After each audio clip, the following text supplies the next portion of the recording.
This is the Chatter Squadron Weekly News Roundup, the best source for Star Wars news in the galaxy. Chewie, get the holonet up and running again. We don't want to miss the show.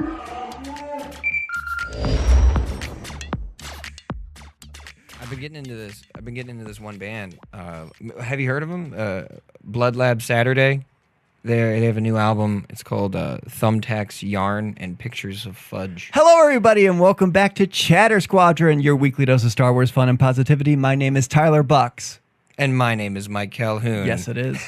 I was doing the thumbs to me while you were saying my name is Tyler Bucks. Yeah. So some new viewers / listeners might be like, wait, is that guy Tyler Bucks? Or is that guy Tyler Bucks? We should really have labels. Just on at all times. Yeah, hello, my name is Tyler Bucks. Hello, every single episode. And if you guys don't know, actually, because some people might not know this, we put out a video of this every single week on our YouTube and our Facebook, and it comes out noon Eastern every Tuesday. Every single Tuesday. But you audio guys are still getting this at midnight every Tuesday because y'all are special. If you guys, and speaking of audio, it's much easier for new listeners to find us if you give us a 5-star rating and a review on iTunes, or finding us on Facebook becomes easier if you give us a rating and a review on there.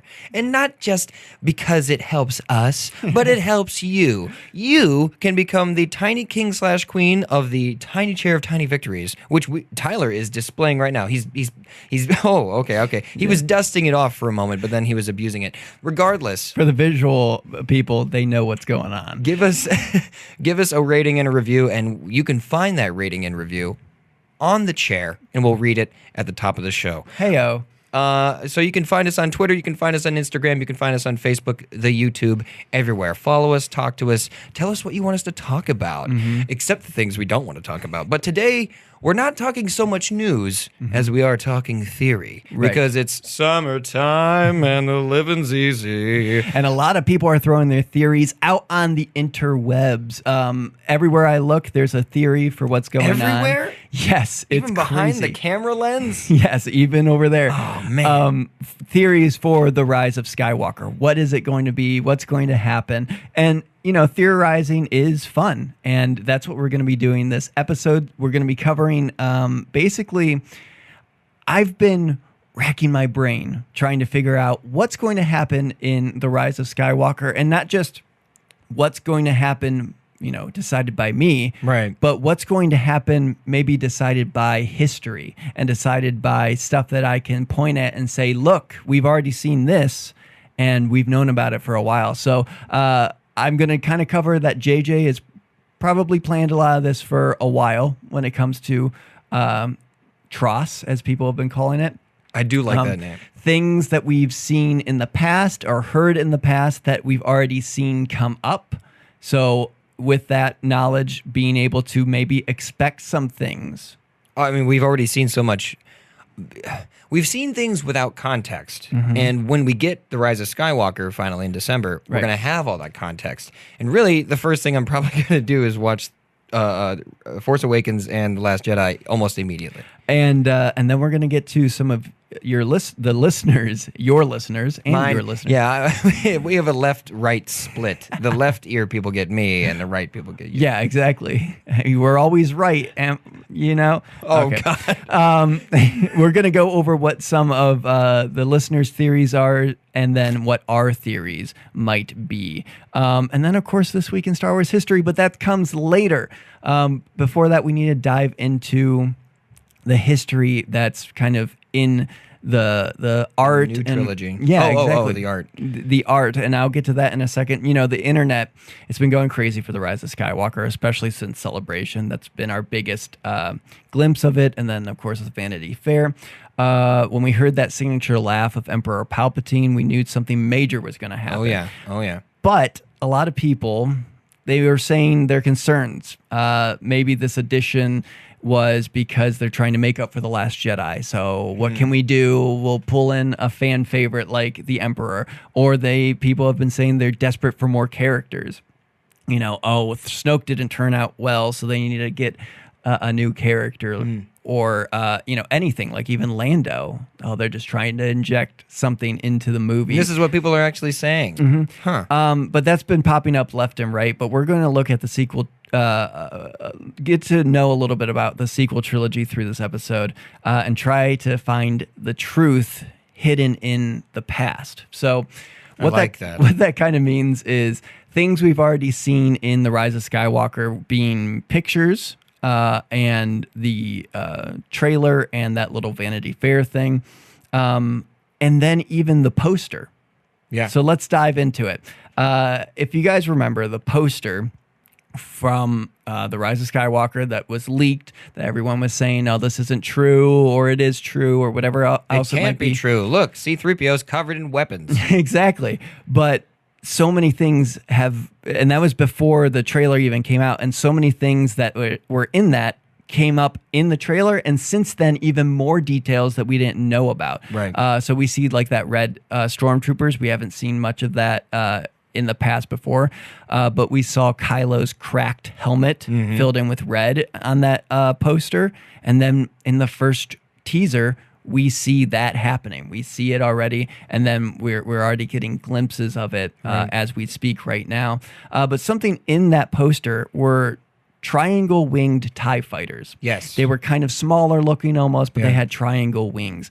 And if we look back in from the book, The Art of the Force Awakens, we see concept art for new TIE fighters. They did a lot of different things too, even like ways for TIE fighters to land easier, where the wings folded in and then they actually landed completely on the ball. Yeah, just wobbling around. Too bad we don't have a TIE fighter engineer here to describe all the appropriate pieces. But one of the things was a TIE fighter with triangle wings. I do remember seeing this. I think I looked at the same thing you did, and that was something that stood out to me because it wasn't just one piece of art. They used it in a few like example scenes, like this would be chasing the Millennium Falcon or something like that. They looked really cool. They reminded me of the description of the TIE Defenders. Yeah. Although TIE Defenders are completely different.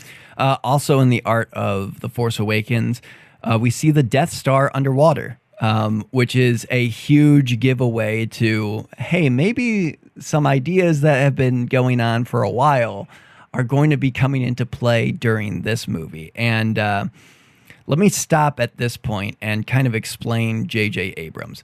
J.J. Abrams, who directed The Force Awakens, and he's directing The Rise of Skywalker, he is big on this idea of the mystery box. And I know you know about this. Yeah, I've seen his TED Talk. Where you have the story and you have the big key elements in a mystery box, and then you unravel it as the time goes on, and you want to know what's inside of that the whole time. And that's something he's been big on for a while. And there's a story where him and I believe Kasdan, who helped write The Force Awakens, and he wrote Empire, and I believe even The Last Jedi.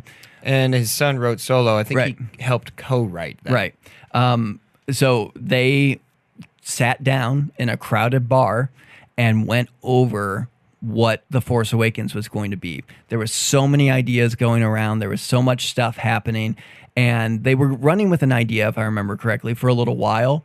And then they just were like, we got to figure this out like now. And they just went to a crowded bar and they just talked. Wow. And they tried to figure everything out, and they did in that time span. Jeez. And, even Adam Driver has said when he was cast as Kylo Ren, he's known the arc of Kylo Ren since the beginning.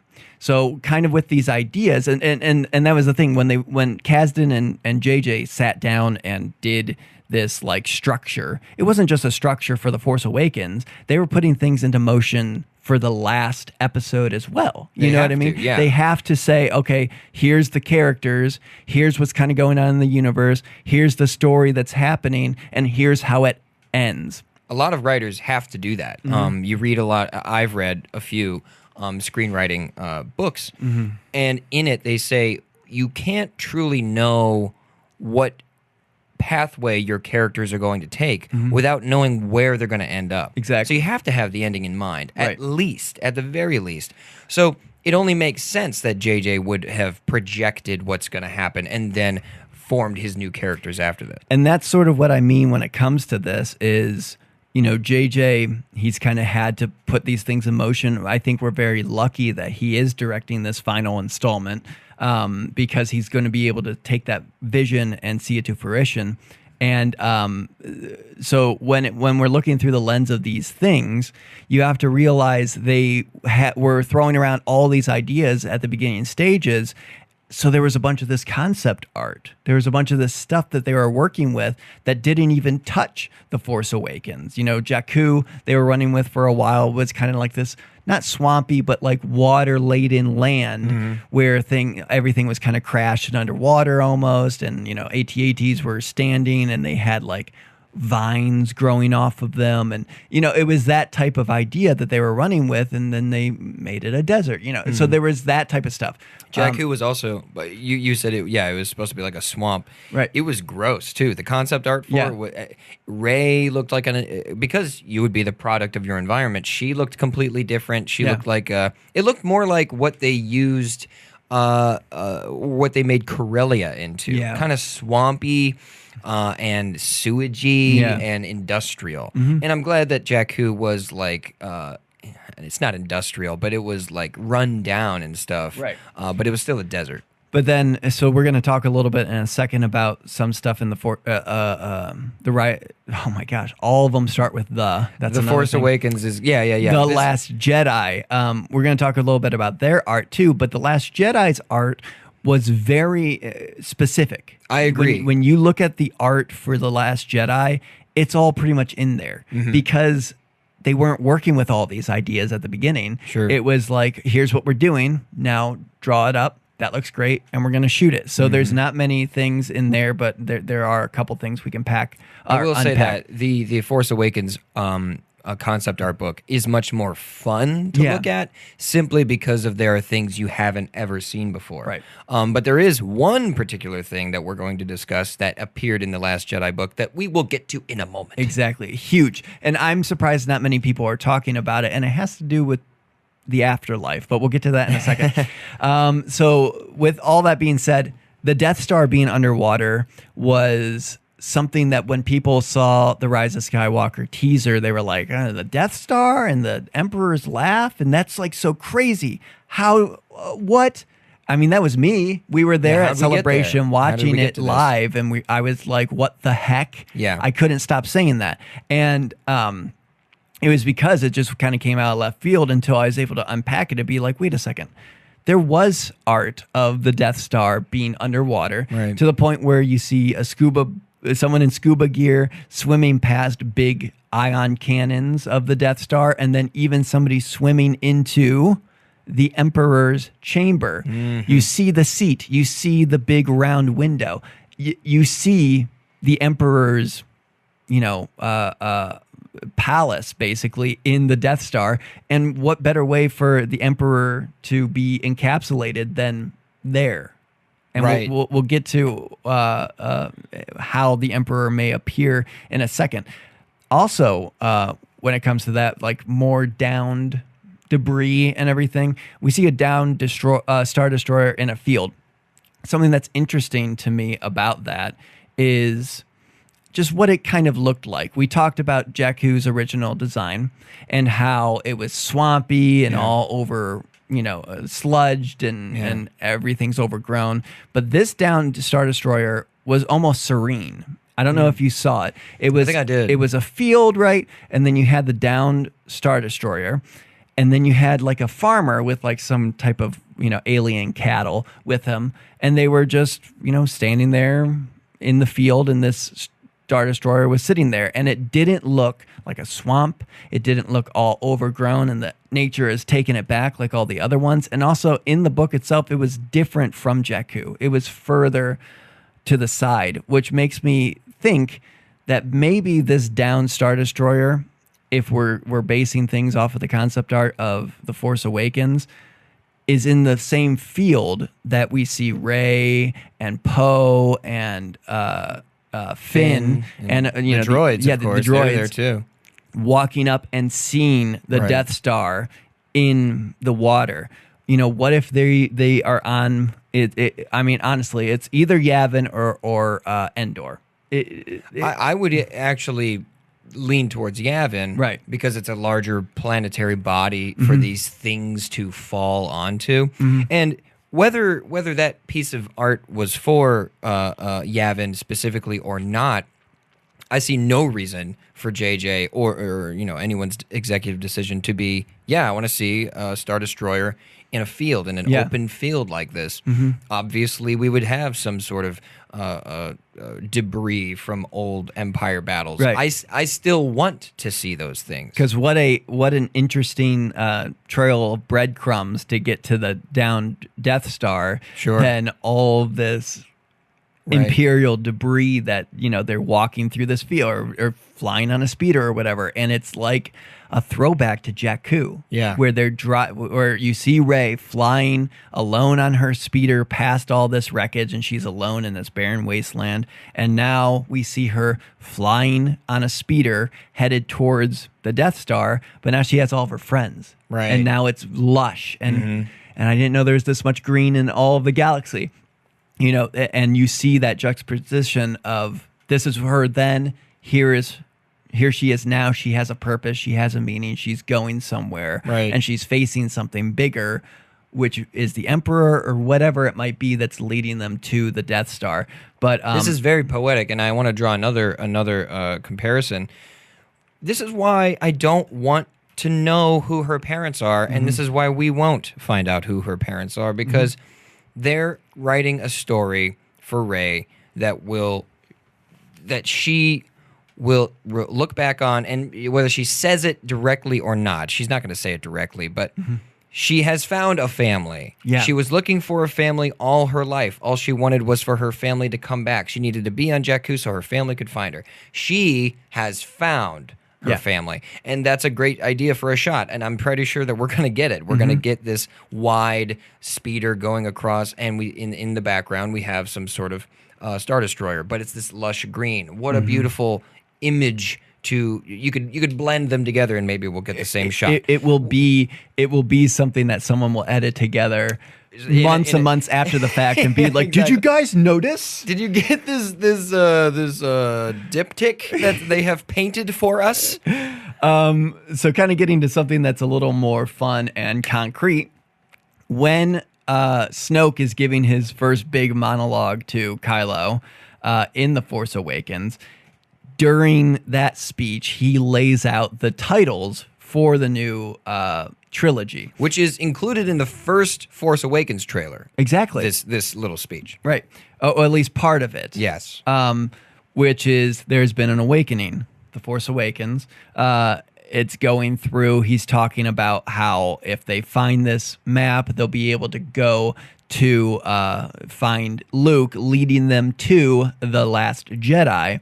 And then he says, if Skywalker returns, the new Jedi will rise. So here's something that a lot of people will kind of call out and be like, oh, that's just, a coincidence. But here's the thing. They're not going to name these gigantic movies off of a coincidence. I'm sorry. No one is sitting there looking at this one speech and how they said there would be an awakening. Last Jedi, that's a good title. Okay, all right. And then Skywalker Return, the new Jedi will rise. Okay, Skywalker Returns, the new Jedi will rise. That's kind of a long title. Let's just add a "the" to it, like everything else, and call it The Rise of Skywalker. I don't foresee anybody sitting down and looking this over and saying, oh, which adds credence to JJ thinking about this for a while. Yeah. And even Lawrence Kasdan, he wrote The Empire Strikes Back, which a lot of people say is the best Star Wars. And even in film, in general, it's listed as one of the highest rated films ever by critics, by audience. So someone who could sit there, look at this speech of Snoke, and they say, we want the Force to awaken. We want them to lead them to Luke, who, everyone else is dead, so he's kind of the last Jedi. And then what we will soon find out when we watch the movie, then Skywalker will rise. and then let's kind of pepper that in to this speech. I don't foresee, or I don't ever really seen people sit down and say, let's name all these giant billion-dollar blockbusters off of one sentence, that even he if said. this movie was only made off of a $10 million budget, nothing goes into a movie and that hasn't been thought of. Every shot, every line, unless this movie is The Room, which still a lot of thought went into the shooting and the execution of The Room. It was just one man, and that man is pretty wild. And that's something, even that we have seen, like, say, with the picture of the Knights of Ren, and them drawing back to one of the axes that one of the Knights of Ren has, and then showing that similar axe in Drayden Voss's palace, basically his throne room. Everyone's got throne rooms. I know. What's going on with these? Everyone's obsessed with their throne. They put all their trophies in there. Yeah, but he has an axe much like that in Solo, and then some people are saying, "Oh, they just are reusing a prop." No, the Disney has way more. How many axes do you need? We'll make 1,000 of them. We'll get a cheaper price. Right. I everything is being put in here for a reason.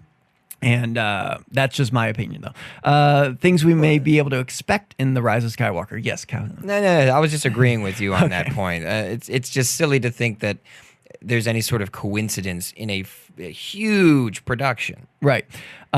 So, stuff we might be able to predict coming in The Rise of Skywalker. This is interesting. Any and all things. Anakin will be a half Vader Force ghost. In The Art of the Force Awakens, we see an image of Anakin's face, Force Ghost blue, slowly fading to machine. And I know that's it was something. a series of images that someone had painted or drew, and it was actually kind of based off of that promotional image of him fully cloaked in the Revenge of the Sith, and his eyes had turned. They were starting to turn into Sith eyes, and it was really, really well done. And I would love to see a ghost of Vader, phasing in between Anakin and Vader. Well, I'll get to that in a second, because I feel like it's paramount that Anakin is in this next movie, but we'll talk about that in a second. Something weird, we see what looks like Yoda's species, more Yodas. We see a Yoda-like creature with a strong jawline and a goatee. Which is odd. It was really weird. It looked like an old Magic card, like Magic the Gathering. It did, actually. That's exactly the comparison I made. Green troll, tap 1 mana and win the game. Like how it was so broken back in the day.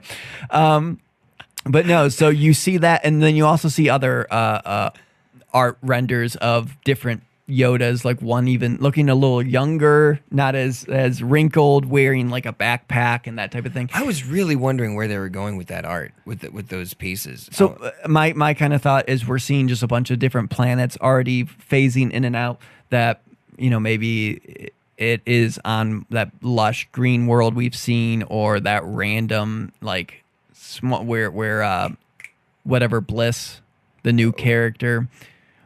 Oh! It starts with a D. Whatever. Dejeric. Yeah. No. The new character that looks like Zam Wessel. That's a new planet. So who knows? What was that planet name? But keep going. If there's other Yodas somewhere around, and that we might see them in this movie. Who knows? Because the species has kind of been secret, and maybe they might hold more knowledge about the Force somehow. Who knows? Kijimi was the thieves' quarter. It was the cantina or thieves' quarter of Kijimi. And what's that new character's name? Zori Bliss. Does that sound correct? No, you got it right. Zori Bliss, Kerry Russell's character. Here's something else. Galaxy's Edge, maybe. In The Art of the Force Awakens, we see a place that looks very similar to Batuu, where Galaxy's Edge is located. Could we see heroes travel there as a way for Rey to enlist the help of someone named Savvy to repair her broken lightsaber? If they really want to inject this movie into the new Star Wars land and make people be like, I want to be Rey and I want to make a lightsaber, I mean, it would have to work and it would have to make sense of why they would go there. But I mean, she has a broken lightsaber. The art, it just looked like a spaceport, but kind of green and lush. You know what I mean? Yeah. And like sprawling cities and everything. It looked a lot really like good. Batu. And we know that Batu has been in development since basically The Force Awakens, the art and everything they've been putting I together. mean, we read a book that heavily involved Batu. So it's interesting that they would have something that looks that similar also in the art of The Force Awakens, because who knows, maybe that was one of the running pieces of art for Batu, for Galaxy's Edge and also The Force Awakens, and then Galaxy's Edge kept moving forward. Changing it, making it different, but that original thing has been kept away. Well, okay, this is really, really cool because I'm imagining they actually do integrate Savvy's workshop and more broadly Batu into the movie because Rey needs a lightsaber. We know that for sure. Yeah. At least a kyber crystal. And we know she gets it. We know she gets one. It's blue. Yeah. And we know that if you guys listened last week and you watched that LA Times Inside Savvy's workshop making a lightsaber thing they did, there's actually been more videos released since of tons of people, and the park's open to the public so you can go yourself. But in that, we see the person that's leading the little ceremony of building, and he gives a speech. And he mentions Rey by name. Yep. He mentions Rey as like the new hope, like the new our. She's the new spark. That's what it is. That's what it is. And that really, really makes me think that they're gonna go there, and that she's obviously gonna need help from someone. She's got the books. Maybe she can read about lightsabers in the books. That's most likely what it'll be. So many avenues. You know what I mean? It'll most likely be that we get a meditation scene of her meditating with the Force, with help from the books all sprawled out around her. Sure. Who knows? But we can tell that the lightsaber has definitely been fixed. Like it's not the same exact lightsaber. It almost has like a black band around where it's just a Band-Aid. And they just patch a Band-Aid around it. It's electrical tape. So a lot of that stuff has been from The Force Awakens and the art of The Force Awakens. And like I said, we've seen that already come up. Stuff from the art of The Force Awakens has already appeared in the Rise of Skywalker, most specifically the Death Star in the water. But here's one of the big things from the art of The Last Jedi. We see a red Force ghost in the art of The Last Jedi.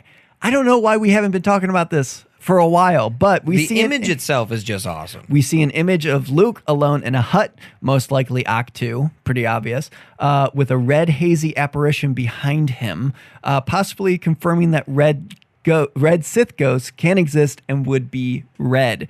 And something we were both looking up today was Clone Wars and what they were doing with these types of Force ghosts, which if you guys didn't know, Bane and Revan were going to be in Clone Wars, but they cut that. And that's neither here nor there. But Bane was in the Clone Wars, and he revealed himself to Yoda in the Lost Episodes as this red, hazy ghost apparition talking and basically riddle me this to Yoda. And now we see in the art of The Last Jedi this red Force ghost. Right. It almost makes me think that hints of a dark presence, hints of the Emperor were going to be in The Last Jedi. Sure. And it was almost maybe planned from the beginning that like JJ thought like we need to put a Sith ghost in The Last Jedi. But there was just so much going on in The Last Jedi. It was like, okay, that might muddy stuff up. We already have this weird Force connection and all that type of stuff. That might add a different layer to it. But who knows why it wasn't in it? But it is very glaring that it looks a lot like Sheev Palpatine. Like I'm gonna disagree with you there. Okay. It was a cloaked Yeah. red apparition in the art. I think the art was meant to be purposefully vague. Yeah. In that the directors or the producers said, this is the direction we want to go. We don't know who it'll be yet, but we imagine it would be in this setting. And then the artist drew it up, and then they were like, I love this, but we're not going to use it. That's what I would have said, because it was actually creepy. I could imagine the scene in my head when I saw this piece of art. Yeah. Everyone should go look it up. In fact, there's pictures of it online of this example, and I was getting chills imagining Luke sitting there and just feeling the presence, just like it's behind me kind of thing. It would be just like a ghost to us. It would be like a demon approaching us. But before you get to your thing, I know you got something real coming up. This is what I'm thinking. We don't know precisely what caused Kylo to change. We've seen a little flashback from The Last Jedi. His crazy uncle. That just shows, yeah, right? Mm-hmm. That's what tipped him over the edge. That just shows that Luke could read what's going on in Kylo's head, and it frightened him. Mm-hmm. And then things happened, and Luke cut himself off from the Force. What could cause the most powerful creature in the universe to cut himself off from the Force? Yep. What if he saw what was in Kylo's head? Yeah. What if he saw who was really manipulating him, and it wasn't Snoke? Mm-hmm. Because Snoke's dead. We don't care. We don't really care what Snoke's quote-unquote influence is now, because it's gone. Mm-hmm. So, but we do know who's coming back. Right. Now tell me what you were about to say. Exactly that. Really? Did I just illustrate what you were about to get We're at? going to get to a one of our theories in a second about Kylo's helmet, but what... how about I'll make everybody wait, and we'll talk about something else, and then I'll get to the Kylo Ren's helmet idea. But fun, who's Rey's parents? This is another type of thing that we've seen and heard about, and even Mark Hamill himself has confirmed that Luke's severed hand might have been in The Force Awakens, and in a kind of weird shot. It was this kind of idea that you would see the hand and a lightsaber kind of floating in frame to start the movie off. So let me go into what he said. Okay. And this was from just an interview he had. He said, "I can tell you now, the original opening shot of Episode 7, the first thing that came into frame was a hand and a lightsaber, a severed hand," he reveals in a Q&A with The Sun. "It enters the atmosphere of the desert planet Jakku, and the hand burns away." So already a kind of like weird theological kind of very symbolic type of thing. But why would this, what you're seeing, his hand and the lightsaber, why would it be going to Jakku? Why does everybody want to go back to Jakku? The lightsaber landed in the sand and an alien hand picked it up. Hamill says he doesn't know if that was the alien hand of Maz Kanata, who we know in The Force Awakens.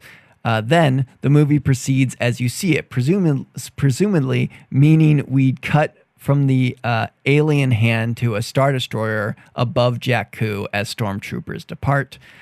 So, and just kind of going into the movie how it is. But it's interesting that they had this idea of his hand going to Jakku and the lightsaber going to Jakku as well, when we know that Daisy Ridley as Rey is going to be introduced to the Star Wars universe on Jakku. So a kind of running theory, which is interesting, is that someone somehow found the lightsaber that was cut from his hand and his hand in Empire Strikes Back, which Kasdan wrote, by the way. So someone found the lightsaber, but what if somebody found the hand? And we know Emperor Palpatine loves his clones. Oh. So what if they have been trying to clone, even say, like, let's say that Emperor Palpatine is still alive somehow, and he's been trying to clone and trying to get his Skywalker again. He wants this person. What if it is Rey, who is this descendant that's cloned from Luke's hand, to try and create a Skywalker again, try and recreate that person to almost in a way force what happened with Shmi being this like almost Jesus, let's be honest. Well, like, yeah, I mean, that's exactly the symbolism. Immaculate, right? Yeah. Birth or conception into Shmi. What if they did that to some unsuspecting woman who is a no good lowlife and ran away, with this child in tow, and then gives birth, sells it for spice, and now this super weapon is somewhere in the galaxy, and we don't know where to find it. Right. And, it really does give credence to the whole idea of who are your parents? My parents are nobody. You're right. You were cloned. You don't have parents. You're just basically genetics. And there you go. That's who you are. So when you go up to a mirror and say, "Who are my parents? Show me my parents," and you see yourself, well, yeah, because you're just you. You don't really have don't have a line. You are you, and that's basically it. Some people have even thrown around the idea that her parents weren't actually her parents, just people that took her. Yeah. Being chased down. Sure.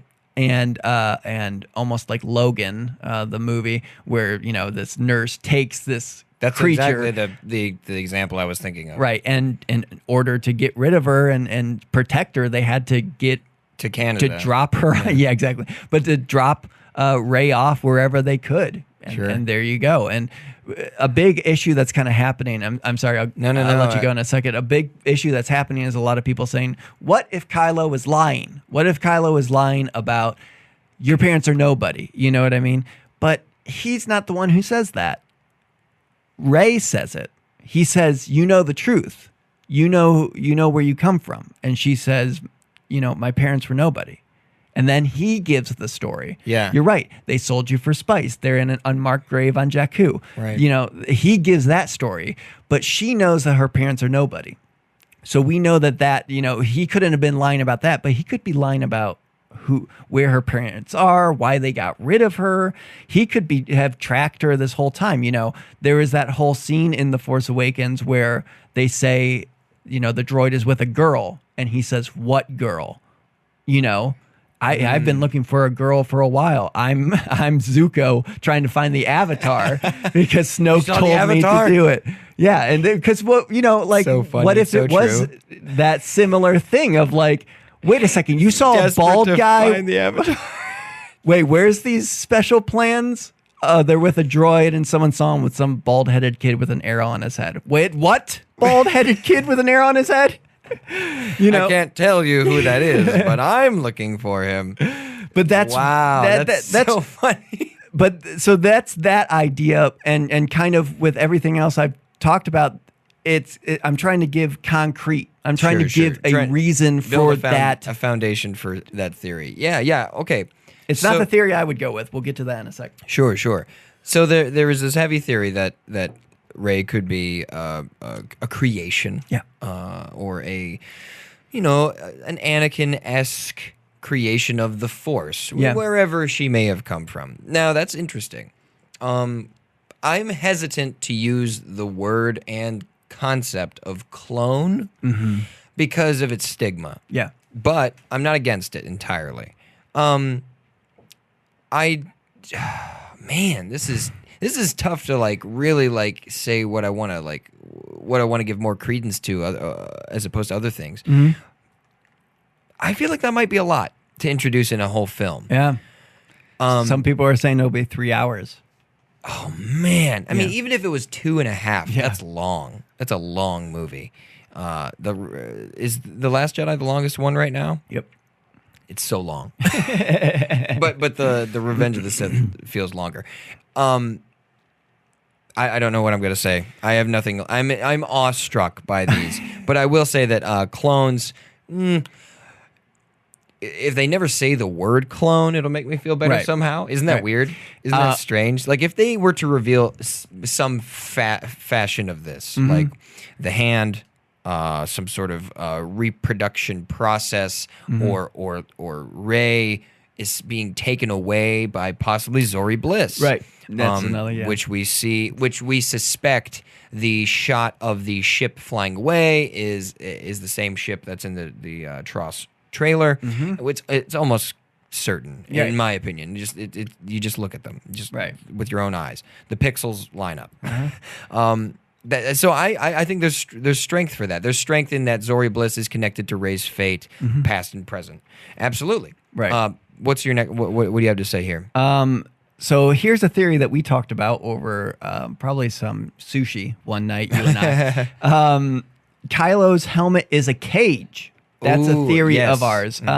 So we see in the new trailer Kylo's helmet being repaired by someone or something and filling the gaps in with a red substance. We call him Old Hairy Hands for right now, who's fixing his helmet. Old hairy hands. Which there's concept art of a little guy with hairy hands, but I'm going to go right past that. So it's almost confirmed that it's no one's very special. Our thought is that this may be red kyber crystals or some type of Sith alchemy. Why, you might be asking, even though Calhoun He mostly got came real up close with this? with his hand saying, why? To form a cage around his head, not to keep something in, but to keep something out. So this is what we were kind of alluding to with Luke. Yeah. Why would Luke close himself off to the Force unless he was being plagued, maybe even haunted by the ghost of something from his past? And now we have Kylo, who's been doing so many awful deeds in his time, being haunted by his past just in general as a normal person, but also his uncle saying, "I'll see you around, kid," and then disappearing and then presumably dying. And now he could probably be appearing to him like Obi-Wan all the time and being like, "Hey, kid, I told you would see me around. What's up, kid? And then It's me, your uncle. And I don't really like all the killing you're doing. Yeah, like that guy. And that guy. And that guy. Would you just stop?"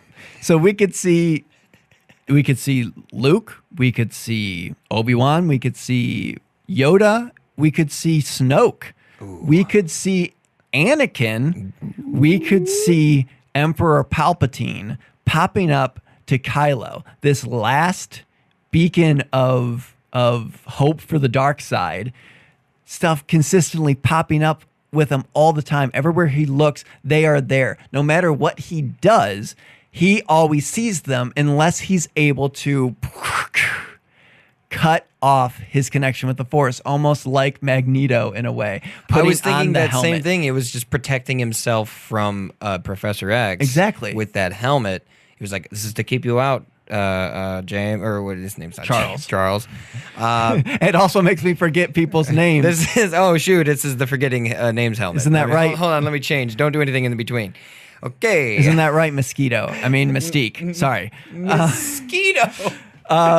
Well, what if it doesn't necessarily cut him off from the Force, and it just keeps someone like Luke's apparition from appearing? Right, and that's his way to do it. That's his way to do what his uncle had to do, because he had to cut himself off from the Force, not only because he felt like he was a scourge to the galaxy, which he talked about, but also because things and people and whatever was consistently chomping at his head. And being alone on Ahch-To, having the Emperor appear, kind of would get old, I would feel like. So that might be a reason why he's filling this in around his head. I'm going to add something else. We know Adam Driver said in a recent interview that Rey and Kylo have a maybe bond. What if that bond continues? What if those visions they're having continue? Right. And he can't afford that. He can't afford her seeing what his plans are or when he's coming, because maybe he is arriving at these places to attack resistance settlements, and she's warning them.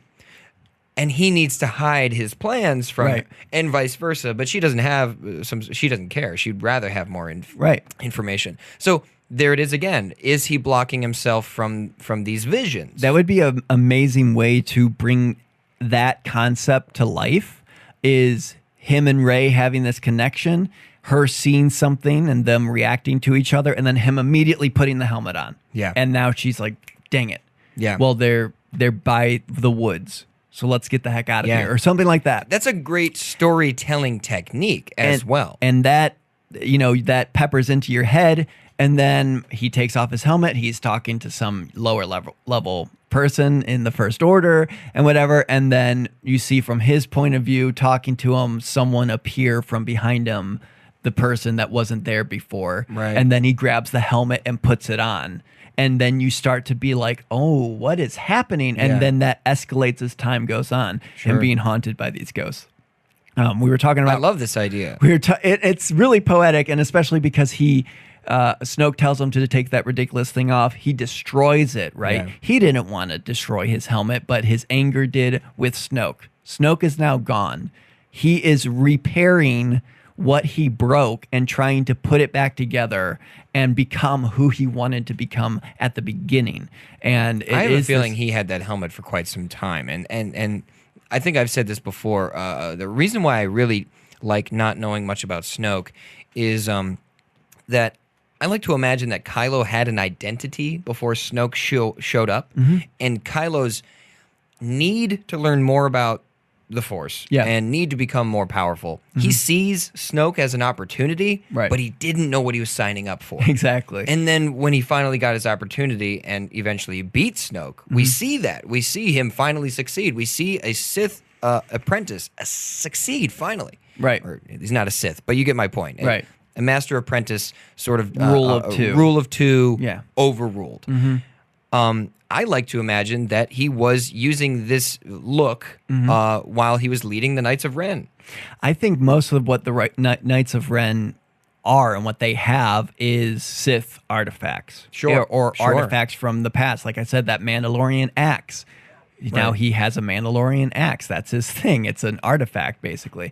So there isn't like a ton that he can have. You know what I mean? There isn't a ton of these helmets that he can just grab one and it's like, oh, well, that you know, it might be age old. I want to get to what some of the people saying their theories are, but I'm going to blast through this last one. Rey is Anakin reincarnated. This is what I want. This is a big one. Kind of. I'm glad you left it for the end. Kind of reincarnated. What better way to have a Skywalker rise than to bring the Chosen One back?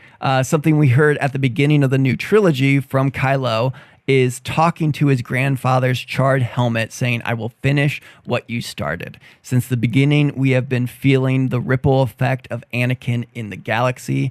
But what if it goes deeper than that? When Kylo says he will finish what Darth Vader started, he means that he will destroy the Jedi and rule the galaxy, like Vader should have. That's what Kylo probably thinks. But what if Rey is there to finish what Anakin started, not Darth Vader, bringing the galaxy and the Force to balance? What if the Force did it again? What if the Force created a new child to bring the balance once and for all when Anakin kind of did, but didn't fully? What if the Force did it within a mother who never really wanted a child, someone who would rather sell them for spare cash than be a true parent, setting up Rey to be the new Chosen One, someone who is everything Ben Solo always wanted to be, but at the end of the day, he can't? What if Rey is a Skywalker and she rises to bring balance to the Force and the galaxy? Tell me more about how Rey could be a reincarnation. Just as simply as we explain it in the prequel trilogy, just with words and a wave of a hand. So there's a couple quick things. A comic came out that kind of showed Palpatine creating Anakin in Shmi's stomach, so Wow, that is a okay. way to bring, and that's canon. In her stomach, even. Not even the uterus. Yeah, oh yeah, that too. But that could He's a real odd baby. I know, right? There could be a way for, that could be a way for Palpatine to be brought into the story. Sure, as he sure. did it again, even from the afterlife or whatever. Right. And Rey is trying to find her lineage, and it leads her straight to this cackling, weird ghost. So there's that, but there's also, we've talked about on the show many times, and even Mortis, which we've been looking up more. Yep. The Force is just this weird thing, and it's it's a thing. Almost like we've been tracking it as the new canon has happened, and the Force is almost a thing that, like, oh, I want to do this or I want to do that, and we even Kind of like energy, sometimes it creates matter. right, and we see representations in the Clone Wars as this family. They are the Force basically, and they're doing and they're creating the Force and the will, and we've heard about the wills too, but it's almost this thing that it could either be from Palpatine, or it could be the Force just doing it again because, It's like an algorithm. It's not the chosen one, it's the chosen two. We need the Force to finally balance, and we're going to do it again. And, there's been an awakening, and people feel it. They feel this disruption, and they know that plan is finally coming to fruition. Every Force user has felt it, Snoke, Kylo, and then Luke finally when he sees Rey up close and personal, oh my gosh, I haven't seen this power since someone else. So I'm going to draw a comparison, then we'll get to This Week in Star Wars History, and we'll talk about some other people's theories. But I'm going to end this little segue of Rey being an incarnation of the Force with a little comparison to The Matrix. Oh, yes. In The Matrix Reloaded, we hear the architect tell Neo exactly what he is. You are a statistical anomaly that is an inevitable outcome of an imperfect solution, which is you are the result of an algorithm. Yeah. Because not everyone is going to accept the programming of the Matrix. One person won't. These X number of people will not. Right.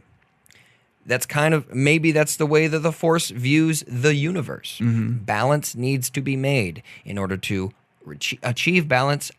The Force, needs to create. It's not that it's analyzing it. It's just a process. It's just a living force. Right. We know what the living force is, too, because in all of the mediums, they talk about the Force as this ethereal, living, interplanetary, interspatial thing. Yeah. So I don't think it's that far-fetched. Let's hear what other people have to say. I asked people, what is your number one theory leading into the rise of Skywalker? This is over at Star Wars News. Matthew Starkey says something that's very interesting, and people will kind of go like, oh no, the Millennium Falcon is destroyed. Wouldn't that be That would be feel sad. like it's closing? The saga is closing when I feel like losing a friend. Ooh. Right. Pete Popovich says Luke is not dead. We saw that with the Vanity Fair thing. Very weirdly, we see Mark Hamill just kind of alive and well, just standing in a field, really close to fire. Really close to that fire, Mark. What are you doing? Oh, this is interesting. Gareth Peck says Jar Jar is Darth Plagueis. I mean, it was there the whole time. What right? What was I thinking? Jar Jar is Darth Plagueis. I'm sorry. This is quite thinking. Right. This it's is a lot thinking of, a lot on of air. replies. Right. Everything is a bad dream. That would be interesting if Anakin on Tatooine wakes up one day and is just like, whew, that was weird. Like at the end of the movie. Greg Searles, right? It looks like Series. Searies. A Skywalker will rise. Very funny. Isn't that quite interesting? What if a Skywalker doesn't rise? No one's thinking of that. And then on our Facebook, let's see. Jonathan Myers says Rey is Luke's daughter. I kind of talked about that with his hand. Would that be his daughter? You know what? If that did come to fruition, there would be a bunch of people saying, "Hey, technically, she's his daughter because of the DNA." But do we even know that DNA works the same? Dylan House, I like this one. It will finally put The Last Jedi in a better context, a la Empire, which is true. We've talked about before when people went home from watching The Empire Strikes Back, they were kind of like, "What the heck? That's so crazy and different."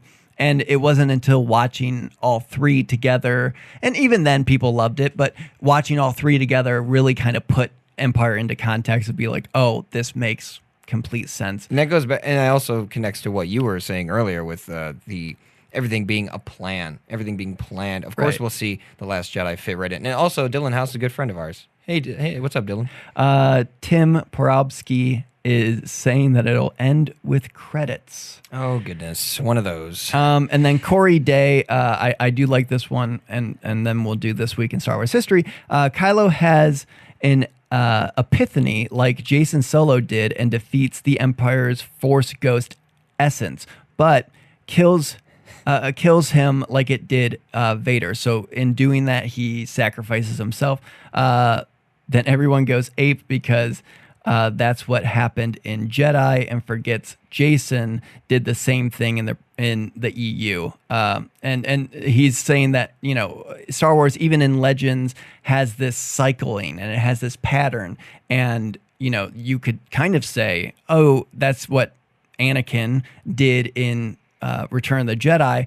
But at the end of the day, it did happen in, you know, what Kylo is kind of based off of, Jason Solo. Someone who went to the dark side, you know, Sure, Leia yeah. and Han's son, and he did a very similar thing. And we could see something like that. We could see that Kylo redemption story in that way, and the Skywalkers rising some other way.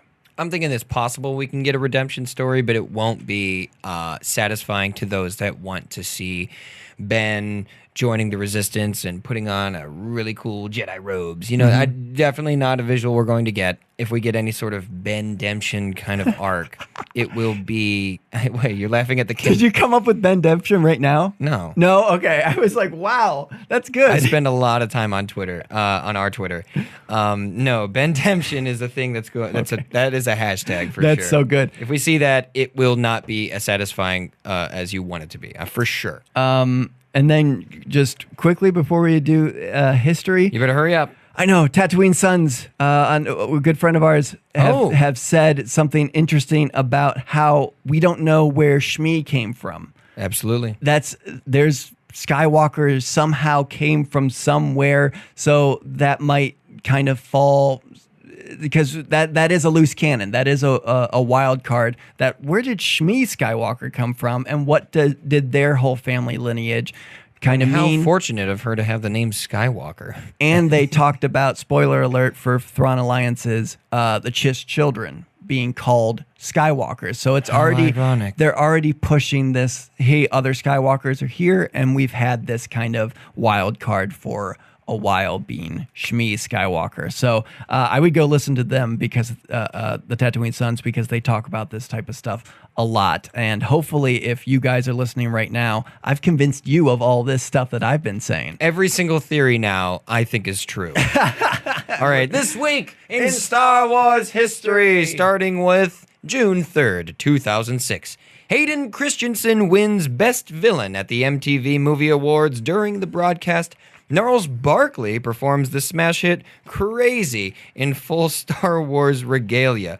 I don't recall that. I don't either. That also reminds me that everyone should look that up, because we looked up the Yoda thing from last week, Right. and it was bonkers. It's on the Star Wars News Facebook page and our Facebook page. Go check it. It's weird. June 4th, 2010, a 2-minute Star Wars Adidas ad, which re-edits the famous Mos Eisley Cantina scene from A New Hope, launches on StarWars.com and elsewhere. It includes Cantina denizens played by David Beckham, Franz Beckenbauer, Snoop Dogg, Noel Gallagher, and more. I don't remember this one either. Me either, and I'm a big fan of most of those people Right. and Adidas shoes. So I should probably check that out. a lot of this feels like a fever dream. First of almost. all, Beckham definitely sounds like an alien.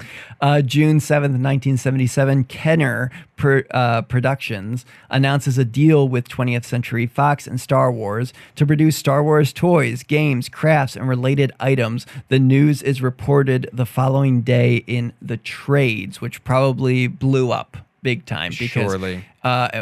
we had a whole merchandising episode that you can go back and listen to, where Joshua Whitzeman helped us out on that, and those toys were prized. And even at Celebration, I saw the empty box. Yeah, we did. It was going for like the card- $900. And it was flimsier than we had actually anticipated, because we thought, like a sturdy cardboard assembly thing. No. It looked paper thin. Also, June 7th is Dave Filoni's birthday. As well as Liam Neeson's birthday. So happy birthday, Dave and Liam. But June 9th, 1981, actress Natalie Portman, who plays Padme Amidala, is born in Israel. I did not know that about her. You didn't know she was Israeli? No. Yeah. Well, you know what's interesting? If you watch her more recent roles, you can tell that she has a slight Israeli accent still, particularly in the movie Annihilation. She's playing a presumably American scientist. Yeah. But her American accent is quite influenced. Yes. Thanks, everyone, for listening and watching. You can watch us and listen to us anywhere you find podcasts and YouTube and Facebook. And then, of course, give us a rating and a review. And come search me out and tell me, Tyler, you convinced me of all of these theories. Every single one is real. Or you can search me out and say, you didn't convince me of anything, bud. Come at me. Bud. Yeah. Bub. Listen here, bub. Maybe. Bub, yeah. All right. Wolverine listeners. Yeah. I'm getting out of here. All right, goodbye. Bye. We're doomed.